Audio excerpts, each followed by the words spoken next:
So I have been playing Nickelodeon All-Stars Brawl quite a bit. I had the great opportunity to compete at it at Xanadu's first ever official tournament for it, and I somehow made it to grand finals before getting absolutely wiped.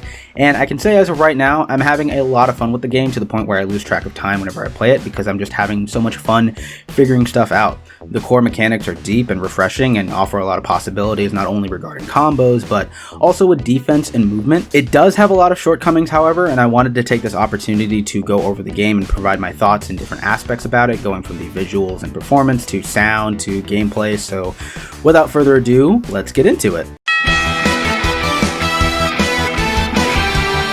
So performance-wise, I play this game on a PC on a 2K display. There are very little graphical settings, but it's not a graphically demanding game, so that made sense. But in terms of art style and color usage, I think the team did a pretty good job at translating characters who are predominantly in 2D to 3D. A lot of the cast looked decently modeled, with a few shining examples being SpongeBob, Powdered Toast Man, and Lincoln Loud. Lincoln, in my opinion, is the best animated character for sure. His cartoony expressions are perfectly well done. I am also really pleased that they went for classic designs for Leo, Mikey, and April. I think nearly every character has a great render as well, except for Aang, who looks off. There's something about his proportions and how lumpy his face is that is really distracting, but near everyone else looks really good when selecting a character. I also love the personalized flourishes each character has with their background wallpaper during the pre-fight transitions, like April having cameras, Mikey having pizza and turtle shells, Nigel having these tribalistic markings on his. It's a nice touch. The stages in this game look really good too. There's an ample amount of them. I love how vibrant and colorful Jellyfish Fields is. I love the overly blue purplish hues on April's stage. I love the kitchen stage too. Also, seeing all these background characters is really cool and very nostalgic. Seeing Gary, Appa and Momo, and even the Cabbage Man and Omashu is just a treat. There is a gallery mode where you can unlock different concept arts, although some of them are really low res for some reason. So I dig the overall cartoon aesthetic for sure. When it comes to how characters animate and how hit effects and things look, it is pretty lacking, especially if you're a spectator. Most moves come out really fast and have no keyframes or key poses that are discernible, which makes a lot of the characters look like their moves legit look incomplete, and some essential principles of fighting game animation are just not polished at all. For example, let's compare Korra to her Smash counterparts Falcon and Ganon. Her strong nair is a kick. Look at how slow her leg is in getting to the point of impact. This is a really strong move too, with a lot of knockback, but it doesn't look like it. Now look at Falcon Ganon Nair. They are violently twisting their bodies to sell that power. Korra's strong down attack is an axe kick that just looks flaccid because there's no startup, no anticipation, and no follow through. It just happens. Falcon Ganon up tilts, though they both function very differently, have very readable poses as to what they're doing, and they have startup, they have anticipation, and they have follow through, which end up making their moves feel like they have a lot of force and impact. I could go on and on, but to save ourselves some time, the animations need a lot of work. The hit effects as well as some of the particle effects aren't that great either. I do like the red planetary explosion effect on strong attacks, but that's about it. Otherwise, every hit produces the same effect, be it a punch, a kick, a pizza, a sword, which hampers on visual identity for sure. There are also no alternate colors for anyone, meaning if 4 of the same characters are picked, they all look the exact same, only differentiated by player icons and nothing more. The visuals need a lot of work. Aside from visuals, the presentation suffers dramatically in another area as well. The most noticeable thing about this game is that there is no voice acting. Yet. Anyway, which is understandably detrimental to a lot of people's interest in the game. These are beloved characters, and not having them express what made them so loved in the first place, like their mannerisms or personality, just makes them soulless husks to a lot of people, especially in a crossover game where you want to see these characters interact with each other and give context to their fights. And because of this, there's a lot of dead air in matches that the sound effects nor the soundtrack can compensate for.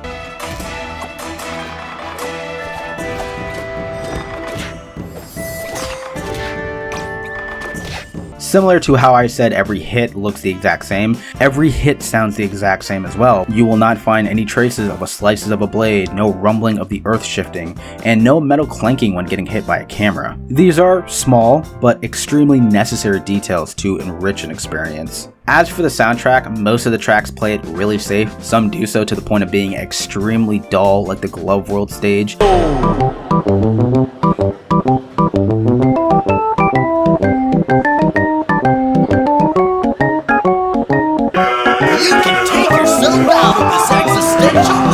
But I don't think the soundtrack is nearly as bad as most make it out to be. Is it an incredible soundtrack? No, but I do like some of these tunes. I like Jellyfish Field's background music. I like the synthy dirginess of the Technodrome, the funky math rock of the Ghost Zone,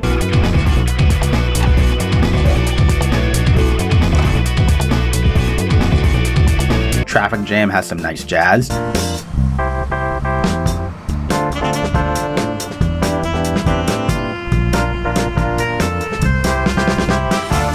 I love the Balearic weightlessness of the Airbender Temple.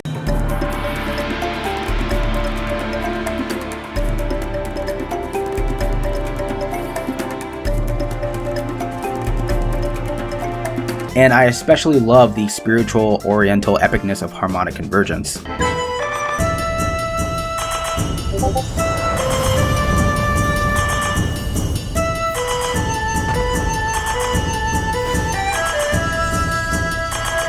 Each stage tries to harken back to its series' musical identities, and while a good portion of the music does not succeed at capturing their influences in my opinion, the ones that do really stand out. Like I said regarding visuals, the sound needs a lot of work too.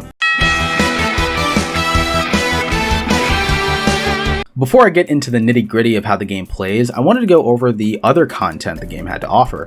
So for single-player content, there is an arcade mode, and that's it. The arcade mode is pretty bad. There is no character-specific narrative. It's just a randomized gauntlet of fighters that offers you a choice every other fight to pick which one you want to fight.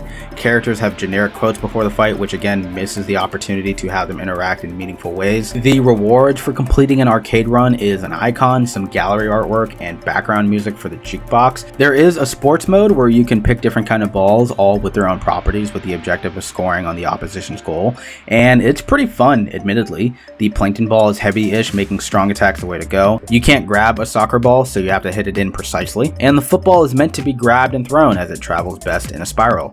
It's a shame that you can't play this mode online, however. Speaking of online, a big marketing point was the fact that the game had rollback netcode, and from my experience, it needs tweaking. Matchmaking was fast, and rematching players was a breeze. I got back into matches within a couple seconds or so. My matches for the most part were good. I never felt out of control what I was doing. I never had a misinput or a drastic enough lag spike to hurt my experience. But given how fast this game is, there needs to be an adjustable delay, because there were instances where the game dipped in frames or the rollback was causing players to teleport on my end. The online lobby system is bipolar on when it wants to work. I tried to spectate matches, but I couldn't get anything through. I've also seen a ton of examples of lobby IDs not working when people tried to search for them, most notably for the recent HBox tournament. There is a training mode, but it is incredibly bare bones. You can't program the CPU to record and play back actions or react in specific ways, so labbing things is pretty difficult right now.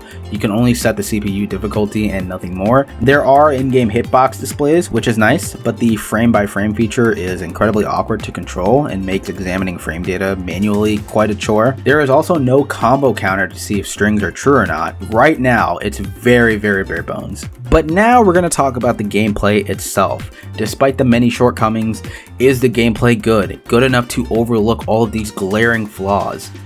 Absolutely yes. I think Ludosity has an incredible foundation here because these gameplay mechanics are truly unique and all combined for a game that allows for a great amount of player expression and incentive to experiment and be creative. The movement in this game is fluid, with the air dash mechanic allowing for some crazy interactions and spacing. The fact that you can turn whenever you want and have a strafe button to keep you from guessing which side you're going to be facing is super intuitive. The combo trees and combo routes in this game are nutty as hell, with dash canceling and regrabs. Zoning is heavily counteractable, and defense is rewarding as well. The game gives players a ton of options and a ton of scenarios, making each fight and matchup super enjoyable.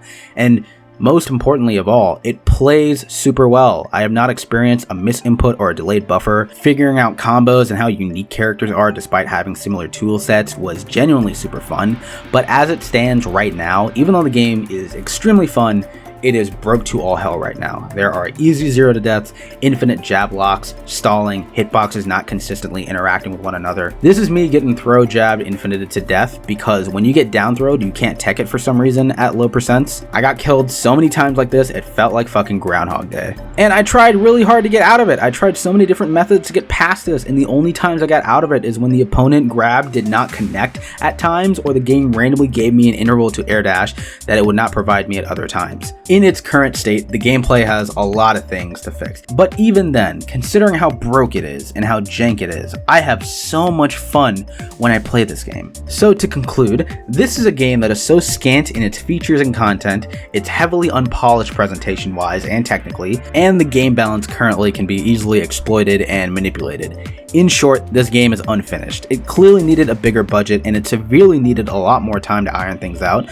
so that it could be a much more attractive product. And Ludosity did the best they could with what they had. They aren't a big AAA studio with like over 100 people working on the game, but to a lot of onlooking consumers, that thought will not cross their minds, as their eyes will see that it currently retails at $50, and they're going to compare its offerings to other games that offer significantly more. When people buy a game, they aren't looking for a game that will be fleshed out and refined in the future. They're spending their hard-earned money on a game that will satisfy them now.